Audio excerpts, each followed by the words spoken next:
Ezekiel 46. This is what the Sovereign Lord says. The gate of the inner court facing east is to be shut on the 6 working days, but on the Sabbath day and on the day of the new moon it is to be opened. The prince is to enter from the outside through the portico of the gateway and stand by the gatepost. The priests are to sacrifice his burnt offerings and his fellowship offerings. He is to bow down in worship at the threshold of the gateway and then go out. But the gate will not be shut until evening. On the Sabbaths and new moons, the people of the land are to worship in the presence of the Lord at the entrance of that gateway. The burnt offering the prince brings to the Lord on the Sabbath day is to be 6 male lambs and a ram, all without defect. The grain offering given with the ram is to be an ephah, and the grain offering with the lambs is to be as much as he pleases, along with a hin of olive oil for each ephah. On the day of the new moon he is to offer a young bull, 6 lambs, and a ram, all without defect. He is to provide as a grain offering 1 ephah with the bull, 1 ephah with the ram, and with the lambs as much as he wants to give, along with a hin of oil for each ephah. When the prince enters, he is to go in through the portico of the gateway, and he is to come out the same way.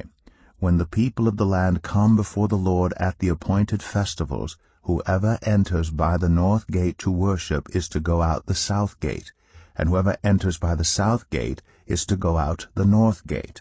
No one is to return through the gate by which they entered, but each is to go out the opposite gate. The prince is to be among them, going in when they go in and going out when they go out. At the feasts and the appointed festivals, the grain offering is to be an ephah with a bull, an ephah with a ram, and with the lambs as much as he pleases, along with a hin of oil for each ephah.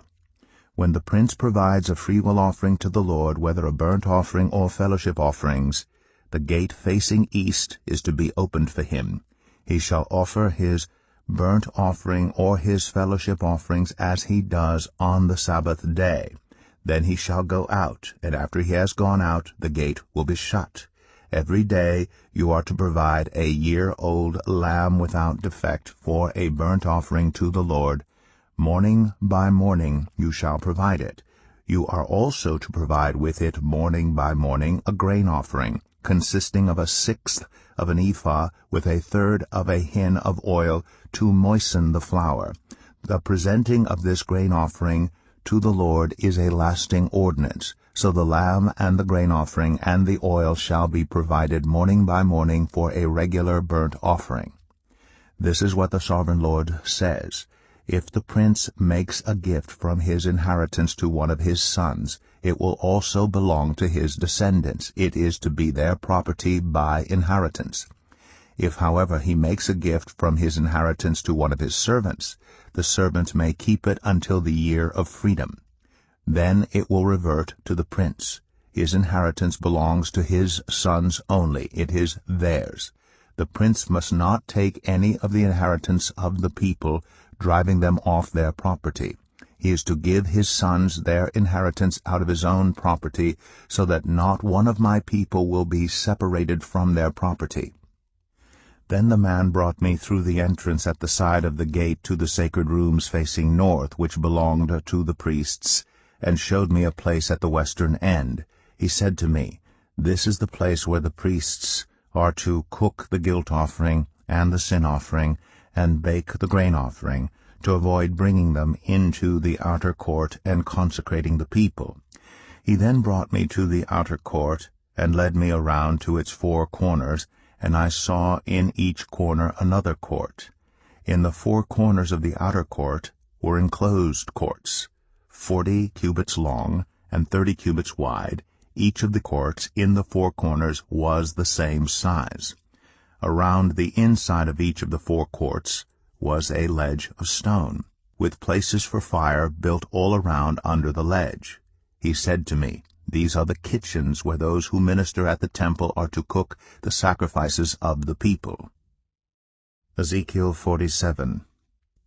The man brought me back to the entrance to the temple, and I saw water coming out from under the threshold of the temple toward the east, for the temple faced east. The water was coming down from under the south side of the temple south of the altar. He then brought me out through the north gate and led me around the outside to the outer gate facing east, and the water was trickling from the south side. As the man went eastward with the measuring line in his hand, he measured off 1,000 cubits and then led me through water that was ankle deep. He measured off another 1,000 cubits and led me through water that was knee deep. He measured off another 1,000 and led me through water that was up to the waist. He measured off another 1,000, but now it was a river that I could not cross, because the water had risen and was deep enough to swim in, a river that no one could cross. He asked me, "Son of man, do you see this?" Then he led me back to the bank of the river. When I arrived there, I saw a great number of trees on each side of the river. He said to me, "This water flows toward the eastern region and goes down into the Arabah, where it enters the Dead Sea. When it empties into the sea, the salty water there becomes fresh. Swarms of living creatures will live wherever the river flows. There will be large numbers of fish, because this water flows there and makes the salt water fresh. So where the river flows, everything will live. Fishermen will stand along the shore, from En-Gedi to En-Eglaim. There will be places for spreading nets. The fish will be of many kinds, like the fish of the Mediterranean Sea. But the swamps and marshes will not become fresh. They will be left for salt. Fruit trees of all kinds will grow on both banks of the river. Their leaves will not wither, nor will their fruit fail. Every month they will bear fruit, because the water from the sanctuary flows to them. Their fruit will serve for food, and their leaves for healing." This is what the Sovereign Lord says. "These are the boundaries of the land that you will divide among the 12 tribes of Israel, as their inheritance, with 2 portions for Joseph. You are to divide it equally among them, because I swore with uplifted hand to give it to your ancestors. This land will become your inheritance. This is to be the boundary of the land. On the north side it will run from the Mediterranean Sea by the Hethlon road past Lebo-Hamath to Zedad, Beratha, and Zebraim, which lies on the border between Damascus and Hamath, as far as Hazar-Hattikon, which is on the border of Haran. The boundary will extend from the sea to Hazar-Enan, along the northern border of Damascus, with the border of Hamath to the north. This will be the northern boundary. On the east side the boundary will run between Haran and Damascus, along the Jordan, between Gilead and the land of Israel, to the Dead Sea, and as far as Tamar. This will be the eastern boundary. On the south side it will run from Tamar, as far as the waters of Meribah Kadesh, then along the Wadi of Egypt to the Mediterranean Sea. This will be the southern boundary. On the west side the Mediterranean Sea will be the boundary to a point opposite Lebo-Hamath. This will be the western boundary. You are to distribute this land among yourselves according to the tribes of Israel. You are to allot it as an inheritance for yourselves and for the foreigners residing among you and who have children. You are to consider them as native-born Israelites. Along with you they are to be allotted an inheritance among the tribes of Israel. In whatever tribe a foreigner resides, there you are to give them their inheritance, declares the Sovereign Lord. Ezekiel 48. These are the tribes listed by name. At the northern frontier, Dan will have 1 portion. It will follow the Hethlon road to Lebo-Hamath. Hazar-Enan and the northern border of Damascus, next to Hamath, will be part of its border from the east side to the west side. Asher will have 1 portion. It will border the territory of Dan from east to west. Naphtali will have 1 portion. It will border the territory of Asher from east to west. Manasseh will have 1 portion. It will border the territory of Naphtali from east to west. Ephraim will have 1 portion. It will border the territory of Manasseh from east to west. Reuben will have 1 portion. It will border the territory of Ephraim from east to west. Judah will have 1 portion. It will border the territory of Reuben from east to west. Bordering the territory of Judah from east to west will be the portion you are to present as a special gift. It will be 25,000 cubits wide, and its length from east to west will equal one of the tribal portions. The sanctuary will be in the center of it. The special portion you are to offer to the Lord will be 25,000 cubits long and 10,000 cubits wide.